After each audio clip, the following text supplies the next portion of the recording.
like that. Okay, so I stopped by this place yesterday because I just wanted to take a sneak peek at what it looks like. It is beautiful, okay? It took 14 months to kind of get this going, 6 months for the construction process. Let's give you a little tour if you can take a look at what is going on right now. We have our bar section right here. There's also a complete patio section. And of course, behind me, we have all the areas where you can brew. There's also a little back area we're going to take you to in just a few minutes. But we do have Tom and Dawn, right? That's right. Okay, so tell me a little bit about this place. I know that there's a lot going on as far as the planning, investors. What can you tell us? Well, we had a big dream. We wanted to create the next regional beer company, and that's really the main purpose of this place. We were very fortunate to be able to make it so large and kind of comfortable. We are very lucky to. We also have Mike Lottie here with us, our head brewer. Can I come in? Yeah, come on in. So we're gonna take a look. You're gonna be filling some of the kegs here. Yeah, in a little bit. Once I get my crew in here, we'll get going on all that. But yeah, we'll talk about some of the beers we're making and some of the process that we'll be doing as we go through this. I like that. All right, so you are the person I've been talking to for so long over text message and phone calls. So tell me about your role in all of this. Well, Dawn and I, we started this process about, I'd say 3 or 4 years ago. We were really thinking hard about wanting to start a brewery someday. So we took a trip to San Diego almost exactly a year ago, and we talked about the possibility of doing that in the next year.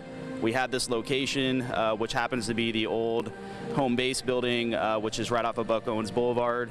And we thought that it was a great opportunity for us to, build a production brewery and also build a facility that was going to allow us to have literally hundreds of people come in and join us in a place that was going to be inviting, similar to, I would say, a San Diego type layout. You think of some of the iconic breweries that we have in California, and you think about Stone, you think about Green Flash, you think about some of them in LA as well with your Golden Roads.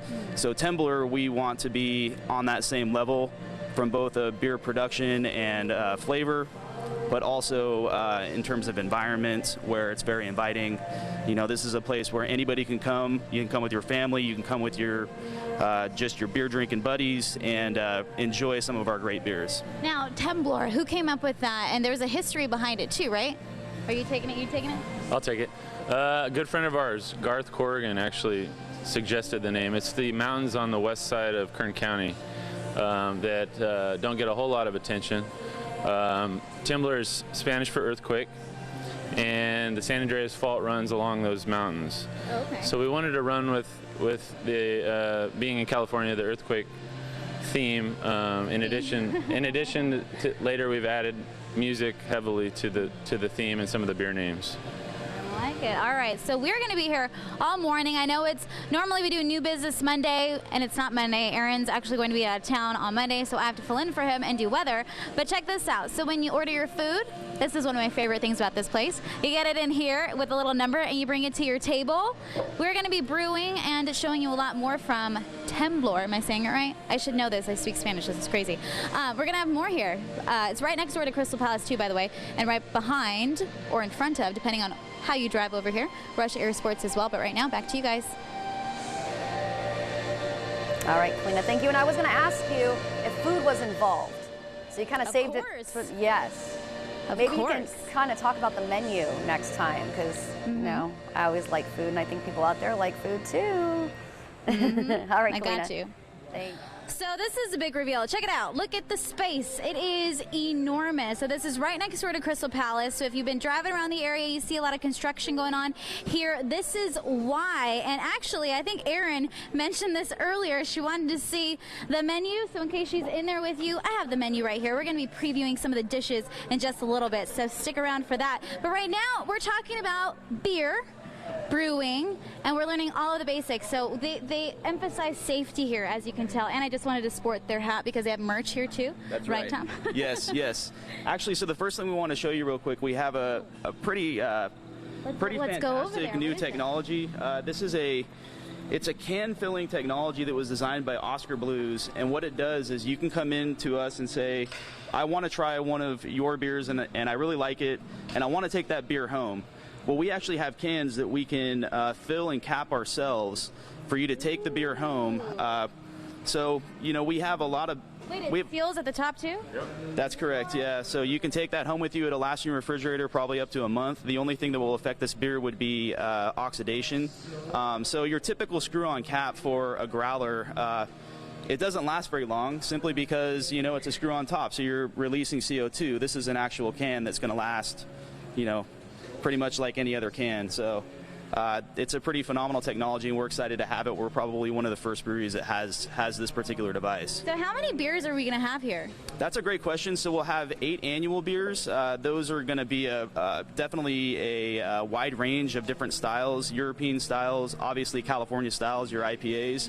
But we're also going to have beers that we are going to consider seasonal, such as Oktoberfest and Bock beers. We'll also all be canned like this? That's correct, yeah. So we also actually have a pilot system that we'll call One Hit Wonders, and those are going to be made. We have a pilot brewing system over here that is going to be something that we may only try making a beer one time. It might be an idea that we have.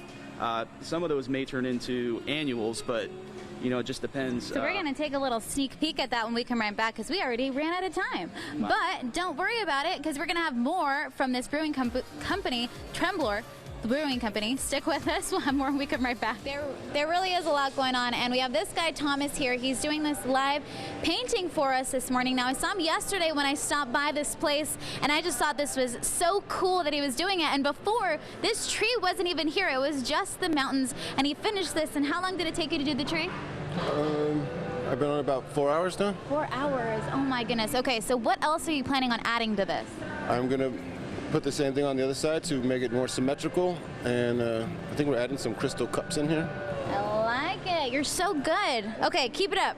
We're gonna let him do his thing because I want to see the finished product. What if we get to see it when we're here? That would be so amazing. Okay, so the grand opening of this place, it's called Temblor Brewing Company, right next door to Crystal Palace. And if you've seen it, there's a lot of construction going on because it's still underway, obviously. So the grand opening again on Labor Day. You're more than welcome to come on by. They're going to have this huge thing going on. And of course, what place isn't going to be complete without their food? So we have Kim, the head chef. You made some stuff for us today, and I want to know what it is because it smells absolutely delicious. Here we have a beef banh mi sandwich. It's a marinated beef, and it is topped with pickled vegetables, jalapeno, cilantro. Comes with some sriracha mayonnaise and french fries. That sounds so simple, and it smells delicious. Okay, so about the menu. I know you were saying the menu wasn't complete yet. So what do we have? What can we get people excited for? We just have a lot of really good savory foods that are going to go with beers. A lot of flavors that you're used to, but it's going to be thrown together in maybe a little bit of a different fashion than the things that you expect. A little bit of a better product, a lot of vegetables that are mixed in with it, so a lot of bright color, crispness, and good food. I like it. Crispness, flavors, good food. Sounds delicious. Okay, so we're going to do a quick tour of this area because you're actually going to have it open for people who want to take tours when you guys actually open up the place, right? That's correct, yes. Okay. Do I need my safety goggles? You do, actually. Okay. Yeah, we got you a hat and safety goggles just so hat and safety goggles. We don't have any issues there. Okay, perfect. And let's go on in. Now, I know the process takes a really long time. Ooh, excuse me. The process takes a long time. You kind of showed me some stuff earlier. So Yes. Tell me all about it. So the beer making process starts with the actual the mashing and the boil off. So these two tanks right here are used for the actual process of extracting the sugars from the grain in order for it to be converted into alcohol by the yeast process. So it starts in the mash turn, and it comes over here to the kettle.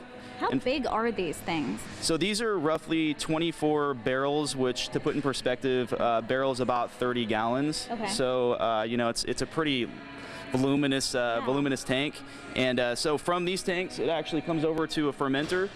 So these guys over here that are kind of in a weird shape are called conical fermenters. Okay. That's where the fermentation process actually happens. And how long does that typically take? It takes between 7 and 11 days for most beers. It can take longer if it's a beer that is a lager, which we have an Oktoberfest actually in one of these tanks right now, which will be ready, I believe, by the opening. We should have our Oktoberfest ready or within about a week from there.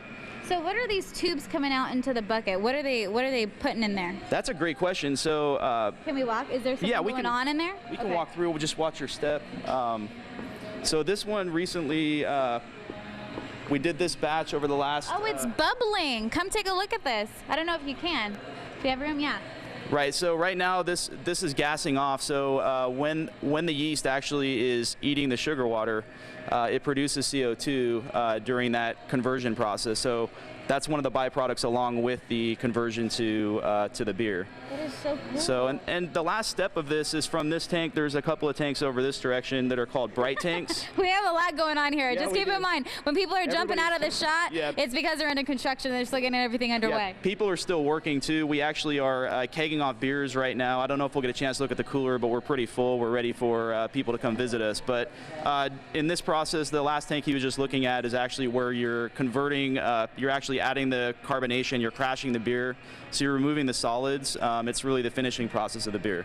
This is so interesting. Okay, so we are going to give you a little sneak peek at the back area because this was very exciting and very interesting, but I want you to be excited about something else because we're going to come back and show you a little more of this. But this is another area of the place where you can actually rent out for events, what I'm told, and it looks like they might have some bands that they're going to feature for some of those events. So stick with us. We'll have more from this room and, of course, maybe some of the other locations within this place because there's a lot of ground to cover. How big is this space entirely? The total space is about 14,000 square feet. Holy smokes. Okay, stick with us. We'll have more and we come right back. Back to you guys. Good morning, Aaron. All right, so we showed you a lot of the place already. We had some food, we had some beer. We showed you the little area where they actually make the beer. And now we are showing you what? We're going to show you the cooler where we've got a lot of stored finished product and also our serving tanks. So let's go ahead. It's really cold in there because I can feel it already. Yeah, are you going to let people tour this too?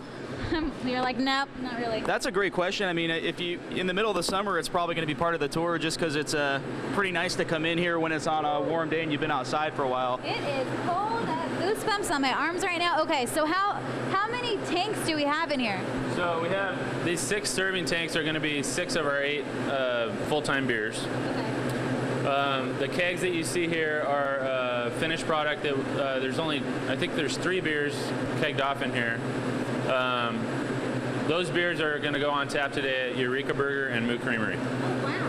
And this is all connected to the bar section inside? That's correct. Actually, so we have a bar side here with 2 separate tap systems, and then on the other side for the event center, on the right over here is also a tap system for the events, and so we have a 10 tap system here, 18 and 10. So we've got quite a few taps. We are planning on having, at any given time, probably 14 to 16 beers, depending on the time of year. So, can I just say something? This place is a very ambitious thing for Bakersfield. I feel like this is huge. You guys are taking on like a really big challenge. Whose idea was it, and who's like the mastermind behind everything? Well, I would say the design is a culmination of 5 years worth of visiting breweries all over the world, actually. I think we've probably cumulatively been to maybe 300 breweries. Oh, wow. Yeah, so. You guys are definitely passionate. Yeah, so we took a little bit from each experience and kind of built what we thought would be the ultimate place, basically. I think this is the ultimate place. Let's get out of here because I'm getting cold. But let's give you another little look at what you can expect outside in the event area. So just in case you are tuning in, that little section right there, you can see the drum set and some other stuff, little stage area. That's where we might host some bands, right? That's right. Possibly for some of our events that are coming up. So if you want to take a look at this place, it opens, Labor Day? What time do you guys open? We're opening at 11 o'clock on Labor Day. First concert's going to be that Wednesday, and we'll start a full selection of concerts on most weekends, Friday, Saturday nights, possibly during the week, starting in the middle of September. And then information if they want to follow you, Instagram, all that good stuff? We're on Facebook, Instagram, and Twitter, and tickets for the concerts are available through Valley Tix. Perfect. So Temblor Brewing Company, tongue twister, but I like it. So come visit them on Labor Day, and we'll be right back.